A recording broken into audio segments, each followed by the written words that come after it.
Dans cette vidéo, nous voyons comment ajouter un compte à rebours à notre site web construit sur Framework 360.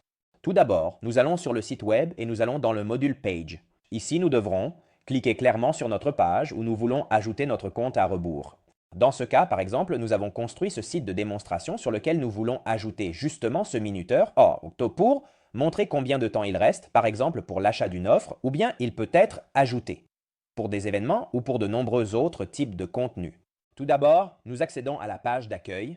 Dans ce cas, parce que nous voulons l'ajouter justement à la page d'accueil. Ensuite, nous devrons cliquer clairement sur le bloc où nous voulons ajouter notre compte à rebours. Comme toujours, rappelons-nous que la ligne inclut plusieurs colonnes qui sont celles en bleu et les colonnes peuvent inclure plusieurs blocs. Très bien. En effet, un compte à rebours est un bloc. Comme nous pouvons le voir à gauche, nous pourrons prendre le bloc de compte à rebours et le glisser vers la droite.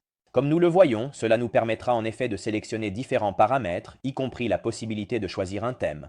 Comme nous pouvons le voir, il y a ici différents thèmes que nous allons maintenant examiner, ainsi que la date à laquelle notre compte à rebours doit expirer. Dans ce cas, par défaut, il indique qu'il expirera le 12 octobre à 10h40, mais si je veux entrer, par exemple, le 10 novembre à minuit, comme nous pouvons le voir, notre compte à rebours s'ouvrira et commencera à défiler à partir de maintenant jusqu'à la date que nous avons clairement saisie dans le champ de saisie de la date. Si nous voulons justement changer le thème comme nous l'avons vu précédemment, nous pouvons soit laisser un thème générique qui est celui-ci, mais qui est un peu pauvre en style, soit nous pouvons sélectionner par exemple Flip Countdown. Comme nous pouvons le voir, celui-ci est beaucoup plus joli. En effet, il ouvre des blocs qui montrent précisément quand notre compteur expirera. Nous pouvons avancer dans les paramètres. Nous voyons que nous pouvons soit utiliser une date, soit configurer le compte à rebours pour qu'il expire après un certain nombre de minutes à l'ouverture de la page, c'est-à-dire lorsque le visiteur visite clairement le site web, le compte à rebours expirera après 5 minutes.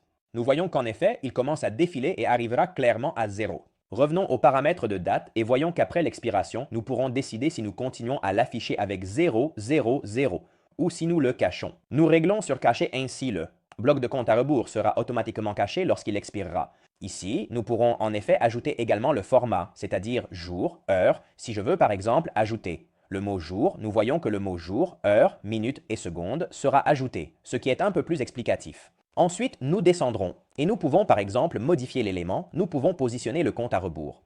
Par exemple, au centre, nous pouvons définir la position des valeurs au-dessus ou en dessous. Comme nous pouvons le voir, en effet, les valeurs seront maintenant sous le format et nous pourrons également ajouter clairement nos couleurs. Si nous voulons par exemple mettre une couleur rouge à tout le bloc, nous pouvons le faire avec couleur et valeur, mais laissons-le par défaut, c'est mieux. Cependant, si nous voulons ajouter par exemple, puisque le fond est coloré, nous pourrions mettre la couleur de l'étiquette en blanc. De cette façon, les formats prendront également une couleur blanche.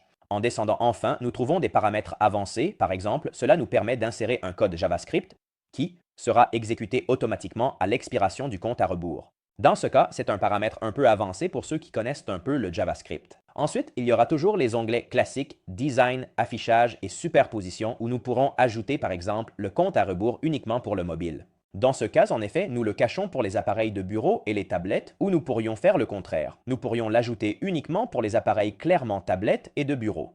Toutes les autres configurations sont classiques du Visual Builder et pour chaque bloc, nous trouvons toujours nos onglets Design, Affichage et Superposition.